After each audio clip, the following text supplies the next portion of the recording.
ternyata setelah 2 mingguan bekerja, si mahasiswa ini magang selama 2 minggu magang di sana, ternyata ada info ada pemotongan honor dari magang itu, yang itu nggak disampaikan pada saat sosialisasi. Pemotongan itu oleh PT SHB.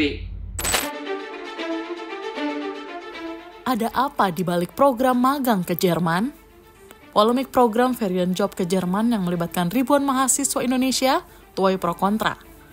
Ada kisah miris mahasiswa yang mengaku dibiarkan luntang-lantung di Jerman dan bolak-balik diputus kontrak dan diganti pekerjaan di sana.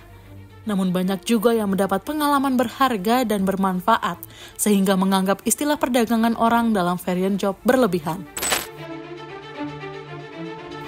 Bareskrim Polri telah menetapkan 5 orang sebagai tersangka dalam kasus dugaan TPPO dengan modus Varian Job di Jerman. Program Varian Job ini mulai ditawarkan ke mahasiswa sejak Maret 2022.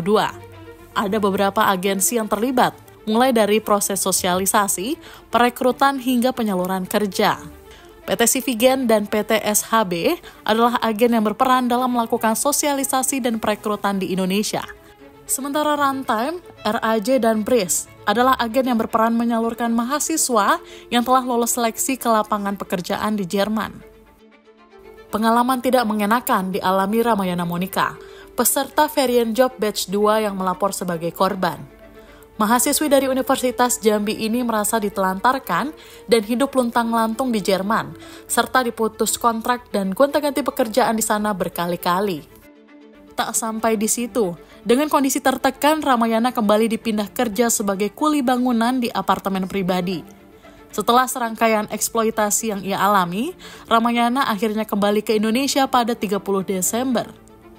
Ramayana tak hanya mengalami kerugian materi, fisik, dan psikis.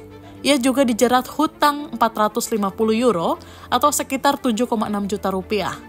Temannya sesama mahasiswa Universitas Jambi bahkan ada yang terjerat hutang sampai puluhan juta rupiah. Namun tak semuanya bernasib apes. Berbanding terbalik dengan Ramayana, Meli peserta Varian Job Batch 1 justru sangat menikmati momen magangnya di Jerman. Bak berbeda 180 derajat, Meli yang bukan nama sebenarnya ini justru merasa pekerjaan yang ia terima tidak berat dan akomodasi pun terbilang nyaman.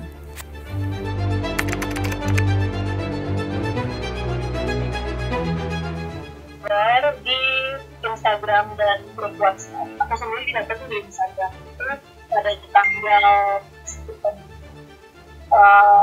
bulan Mei, sekitar bulan April, lalu kita mendaftar dulu di kampus.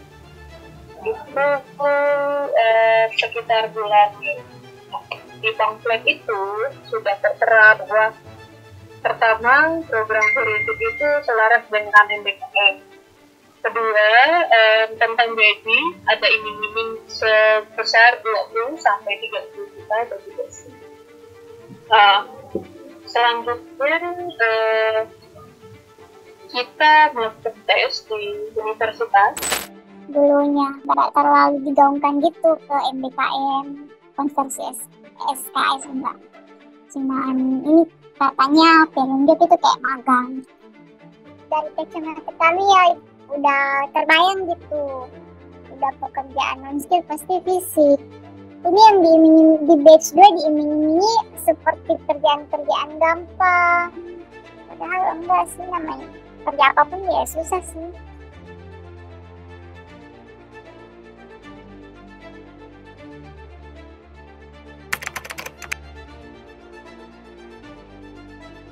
Kita melengkapi berkas untuk mengajukan membuat LOA, Letter of Attendance, lalu kontrak kerja, izin kerja, L1, dan berkas lainnya kita persiapkan, yaitu ada surat keterangan aktif dari kampus, surat libur dari kampus, pernyataan pendaftaran dari kampus juga. Kita pun maju untuk membuat ekspor dan mengajukan visa. Waktu itu untuk membuat 3 dokumen tersebut, kontrak kerja, izin kerja, dan L Karung itu kita membayar sebanyak 350 euro. Opsinya waktu itu adalah bisa dibayar secara langsung, cicilan, atau dalam bentuk utang talangan yang bisa kita bayar ketika kita bekerja nanti. Terus waktu aku yang batch 1 itu pergi nggak ngeluarin uang buat berkas gitu, cuma buat ini, buat paspor, buat visa, itu yang dikeluarin untuk bayar-bayar ini kan kemarin. Bayar apa sih, LOA atau apa ya namanya itu, yang berkas dari Jerman itu kata sebenarnya bayar, tapi nanti bisa dibayar setelah gajian.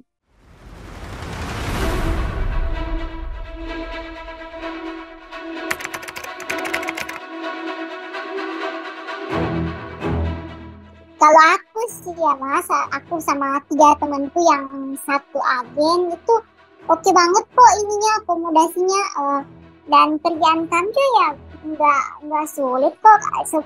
Aku sama temanku kan ini kerja di bagian pertanian, kontrol buah beri, jadi nggak angkat-angkat berat juga enggak. Tapi kalau aku sih enak-enak aja, apartemennya juga enak, cariin yang bagus, pemotongan ininya, pemotongan akomodasinya juga wajar.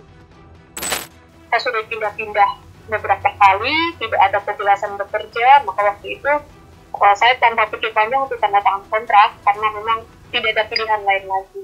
Kedua, kontraknya dalam bahasa Jerman sehingga tidak memungkinkan saya untuk memahami isi kontrak. Waktu itu 2 kali sempat kurang enak badan ya, sampai mimisan. Dan ya kita ulang ini sih waktu itu yang berat ketika kita dipindah-pindah terus, nunggu kereta delay di outdoor, ruangan terbuka, itu sangat dingin dan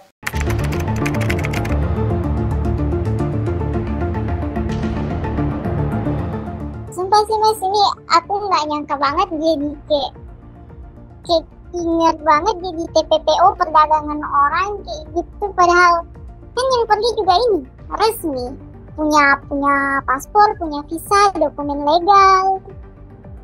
Sedangkan menurutku ya dari pandangan-pandangan dari kasus-kasus perdagangan orang itu kan penyelundupan orang, perjualbelian manusia yang gak ada dokumen legalnya gitu.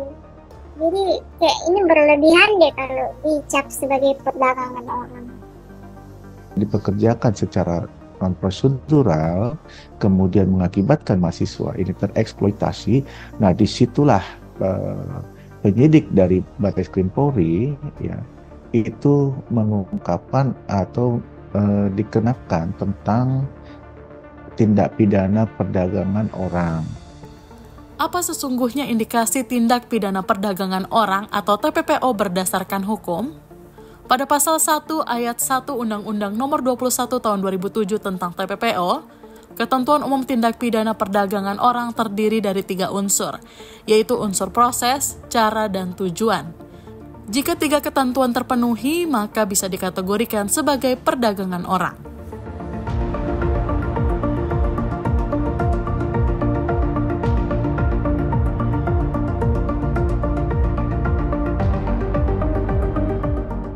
Sementara itu, Polri menyatakan bahwa penyelidikan kasus TPPO dalam varian job difokuskan pada 4 mahasiswa yang menjadi korban. Ya, sementara kita fokusnya dari 4 korban itu ya yang melapor. Jadi kita dengan adanya kasus ini, ya Polri langsung respon untuk setiap Polda melakukan penyelidikan ya terkait kampus-kampus yang berada di lokasi di mana Polda itu berada. Ya. Tak main-main, Menko Polhukam Hadi Cahyanto menyatakan akan membentuk tim khusus untuk menelusuri kasus dugaan TPPO modus magang varian job ke Jerman.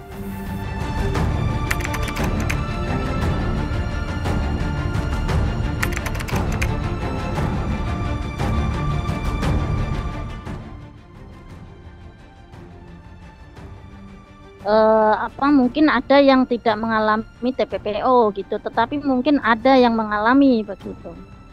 apakah waktu sebelum berangkat diinformasikan seperti itu begitu kan?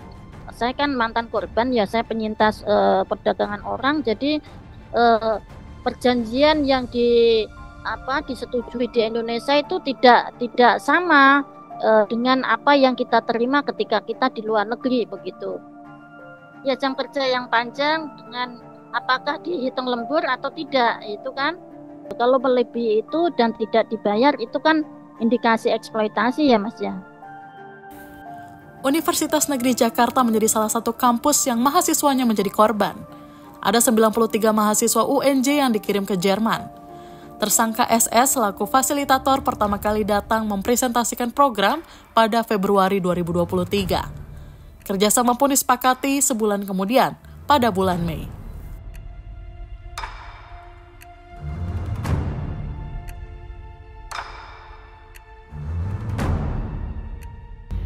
Kanen itu ya pada saat mahasiswa sudah ada di Jerman di tanggal 2 yang dimana ternyata PT SAB itu hanya 2 orang doang, tidak ada pegawai-pegawai lainnya. Nah ternyata setelah 2 mingguan bekerja si mahasiswa ini magang selama 2 minggu magang di sana, ternyata ada info ada pemotongan. Ya mereka misal dapat 15 juta, dapat hanya 10 juta. Alasannya buat keperluan administrasi dari PT SAB, dan juga ada biaya kerusakan dari tempat tinggal yang mahasiswa tempati.